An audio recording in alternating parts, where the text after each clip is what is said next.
जब जब भगवान इस धरती पर अवतरित होते हैं, तब तब संपूर्ण ब्रह्मांड आनंद और उल्लास से भर उठता है।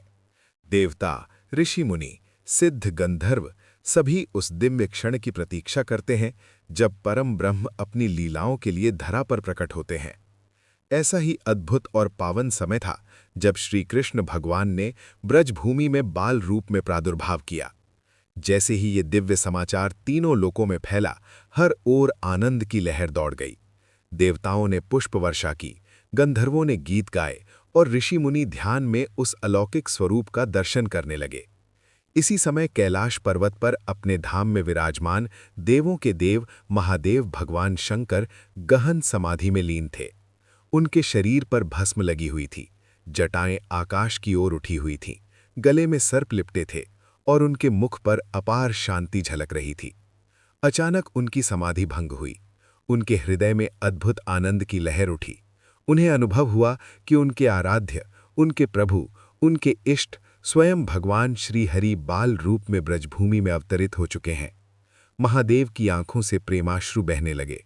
उन्होंने मन ही मन कहा, आज वो शुभ क्षण आ गया है जिसके लिए मैं युगों से प्रतीक्षा कर रहा था। मेरे प्रभु, मेरे ठाकुर श्री कृष्ण ब्रज में प्रकट हो गए हैं। मुझे उनके दर्शन अवश्य करने हैं। ये कहते हुए महादेव तुरंत कैलाश से ब्रज की ओर प्रस्थान करने लगे। वे अपने स्वाभाविक योगी रूप में ही चल पड़े। उनके शरीर पर भस्म लगी हुई थी, गले में मुंडमाला थी, सिर पर विशाल जटाएं थीं। जटाओं से गंगा प्रवाहित हो रही थी। गले में सर्प लिपटे हुए थे और मस्तक पर अर्धचंद्र सुशोभित था। हाथ में त्रिशूल और डमरू धारण किए हुए वे ब्रज की ओर बढ़ चले।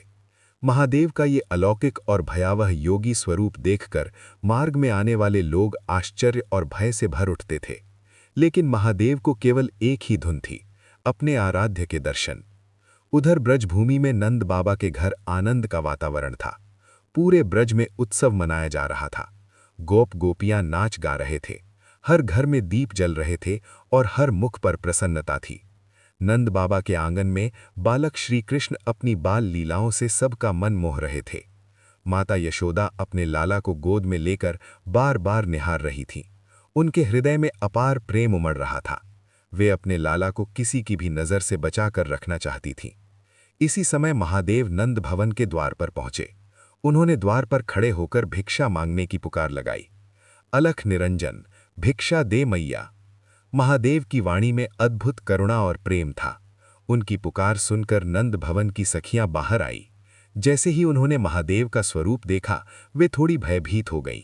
उन्होंने अंदर जाकर माता यशोदा से कहा, मैया, द्वार पर एक अजीब योगी खड़ा है। शरीर पर भस्म लगी है, गले में मुंडमाला है, जटाएं फैली हुई हैं और गले में सर्प लिपटे हैं। ये सुनकर यशोदा मैया स्वयं द्वार पर आईं। जैसे ही उन्होंने महादेव का स्वरूप देखा, वे घबरा गईं। उन्होंने तुरंत अपने लाला को और कसकर सीने से लगा लिया। मैया बोली, बाबा, आप भिक्षा लेने आए हैं तो भिक्षा ले लीजिए, लेकिन मेरे लाला के पास मत आइए। आपका स्वरूप बहुत भयानक है। मेरा लाला अभी बहुत छोटा है, वो डर जाएगा। महादेव ने बड़े प्रेम से मुस्कुराते हुए कहा, मैया, मैं कोई साधारण योगी नहीं हूं। मैं तो तेरे लाला के दर्शन करने आया हूं। मुझे केवल एक बार अपने लाला के दर्शन करा दे। ये सुनकर यशोदा मैया और घबरा गई।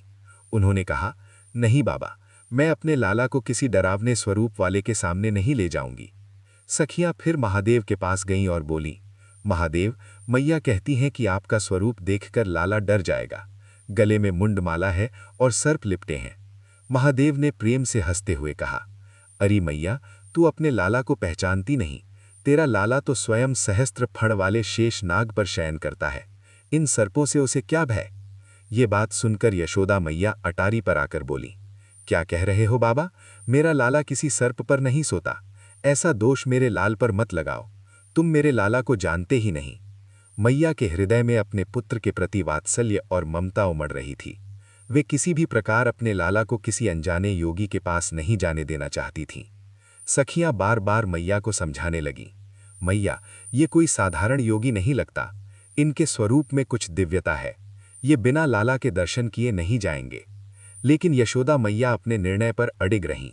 उन्होंने अपने लाला को अपनी गोद में कस कर लगा लिया और मन ही मन सोचने लगीं कि कैसे इस योगी को संतुष्ट करके वापस भेजा जाए।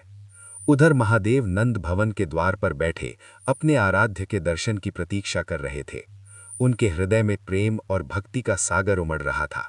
वे मन ही मन अपने प्रभु का स्मरण कर रहे थे और सोच रहे थे, आज मैं अपने प्रभु को बाल रूप में देखूंगा, आज मेरा जीवन सफल हो जाएगा। नंद भवन के द्वार पर बैठे महादेव अपने आराध्य के दर्शन की प्रतीक्षा कर रहे थे। उनके हृदय में अपार प्रेम उमड़ रहा था। वे बार बार मन ही मन श्री कृष्ण का स्मरण कर रहे थे।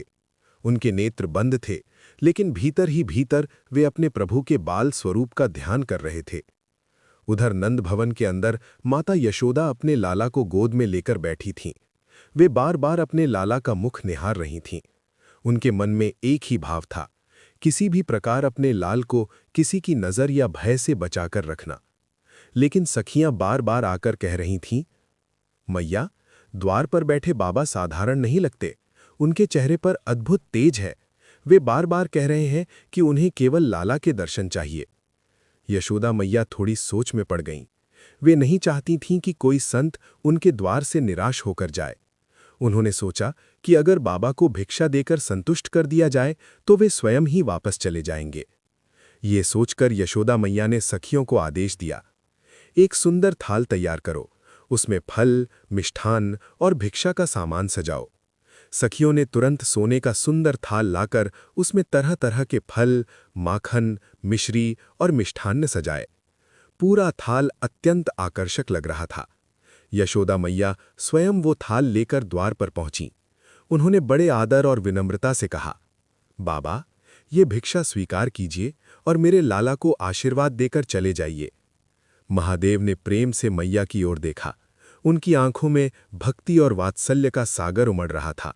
उन्होंने मुस्कुराकर कहा, मैया, मुझे तेरी भिक्षा नहीं चाहिए, मैं तो केवल तेरे लाला के दर्शन करने आया हूं। यह सुनकर यशोदा मैया थोड़ी असहज हो गईं। उन्होंने फिर समझाते हुए कहा, बाबा, आप संत हैं, योगी हैं, मैं आपका बहुत सम्मान करती हूं, लेकिन मेरा लाला बहुत छोटा है। आपका स्वरूप देखकर वो डर जाएगा। आप भिक्षा ले लीजिए और उसे दूर से आशीर्वाद दे दीजिए। महादेव ने शांत स्वर में कहा, मैया, मैं बहुत दूर से आया हूं। मेरे हृदय में केवल एक ही इच्छा है, अपने प्रभु के दर्शन करने की। मैं भिक्षा लेकर नहीं जाऊंगा। यशोदा मैया ने थोड़ा कठोर स्वर में कहा, बाबा, भिक्षा मिलेगी, लेकिन लाला नहीं मिलेगा। महादेव ने बड़े प्रेम से कहा, मैया, मुझे तेरी दौलत नहीं चाहिए, मुझे तो केवल तेरे लाला का दर्शन चाहिए। महादेव की ये बात सुनकर वहां उपस्थित गोपियां भी भावुक हो गईं। वे समझ गईं कि ये कोई साधारण योगी नहीं है, उनके हृदय में अपने आराध्य के प्रति अटूट प्रेम है। एक गोपी धीरे से यशोदा मैया के पास आई और बोली, मैया, मुझे लगता है ये कोई महान संत है, इन्हें लाला के दर्शन करा देने चाहिए। लेकिन यशोदा मैया अपने वात्सल्य में इतनी डूबी हुई थीं कि वे किसी भी प्रकार का जोखिम नहीं लेना चाहती थीं। तभी महादेव ने कहा, मैया, अगर तू लाला को नहीं दिखाना चाहती तो कम से कम उसे दूर से ही दिखा दे। मैया ने सिर हिलाकर मना कर दिया। महादेव कुछ क्षण मौन रहे। फिर उन्होंने कहा, मैया, अब केवल दर्शन नहीं करेंगे, यशोदा का लाला हमारी गोद में आएगा। हम उसे थोड़ी देर खिलाएंगे और उसके साथ आनंद करेंगे। ये सुनकर यशोदा मैया घबरा गईं। उन्होंने तुरंत कहा, नहीं बाबा, मैं अपने लाला को किसी की गोद में नहीं दूंगी। गोपियां भी थोड़ी चकित हो गईं।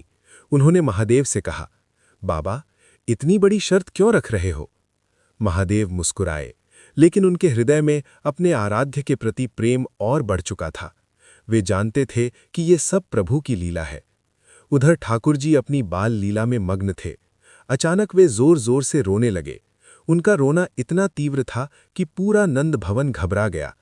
यशोदा मैया तुरंत घबरा गईं। उन्होंने अपने लाला को गोद में लेकर चुप कराने की बहुत कोशिश की।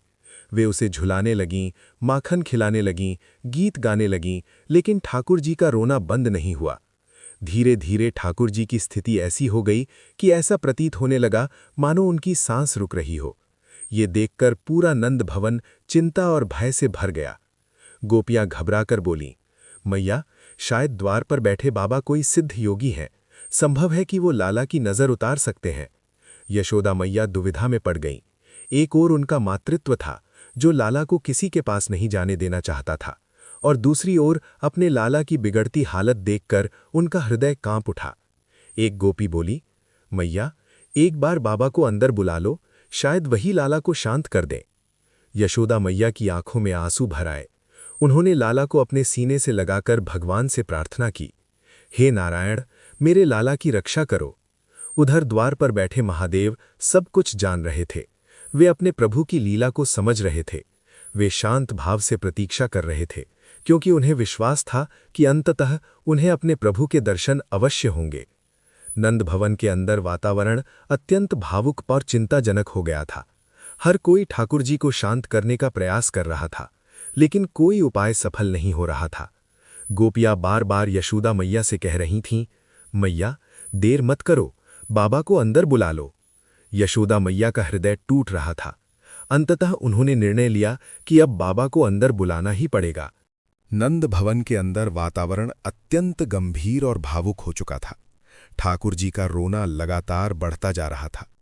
माता यशोदा अपने लाला को गोद में लेकर बार बार झुला रही थीं।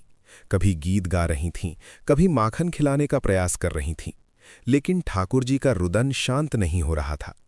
धीरे धीरे स्थिति ऐसी हो गई कि ठाकुर जी की सांस जैसे रुकती हुई प्रतीत होने लगी। ये देखकर माता यशोदा का हृदय कांप उठा। उनकी आंखों से आंसू बहने लगे। वे घबराकर बार बार भगवान से प्रार्थना करने लगीं, हे नारायण, मेरे लाला की रक्षा करो। गोपियां भी अत्यंत चिंतित हो गई। उन्होंने यशोदा मैया से विनती की, मैया, अब देर मत करो, द्वार पर बैठे बाबा को अंदर बुला लो, शायद वही लाला की रक्षा कर सके। यशोदा मैया का हृदय मातृत्व और भय के बीच डोल रहा था। अंततः उन्होंने अपने लाला की रक्षा के लिए महादेव को अंदर बुलाने का निर्णय लिया। जैसे ही सखियों ने जाकर महादेव को अंदर आने के लिए कहा, महादेव शांत और प्रसन्न भाव से उठे। उनके हृदय में अपने प्रभु से मिलने की उत्कंठा बढ़ चुकी थी। जैसे ही महादेव ने नंद भवन के भीतर प्रवेश किया, एक अद्भुत परिवर्तन होने लगा। ठाकुर जी का रुदन धीरे धीरे शांत होने लगा। वातावरण में एक दिव्य शांति फैलने लगी। यशोदा मैया ये देखकर आश्चर्यचकित रह गई। उन्हें समझ आने लगा कि ये कोई साधारण योगी नहीं है। महादेव धीरे धीरे यशोदा मैया के सामने आकर खड़े हो गए। यशोदा मैया अभी भी ठाकुर जी को अपनी गोद में छुपाकर बैठी थीं। वे महादेव को ठाकुर जी का मुख दिखाने में संकोच कर रही थीं। महादेव ने अत्यंत विनम्रता से कहा, मैया, डर मत, मैं तेरे लाला को कोई हानि नहीं पहुंचाऊंगा, मुझे केवल उसके दर्शन करने दे। यशोदा मैया बोली, बाबा, मेरा हृदय कांप रहा है, मेरा लाला बहुत छोटा है। महादेव ने वचन दिया, मैया, मैं शपथ लेता हूं, मैं तेरे लाला की नज़र उतार कर जाऊंगा और उसकी रक्षा करूंगा। जब तक तेरा लाला पृथ्वी पर रहेगा, मैं अदृश्य रूप में उसके साथ रहूंगा और उसकी रक्षा करता रहूंगा। महादेव के वचन सुनकर यशोदा मैया का हृदय थोड़ा शांत हुआ।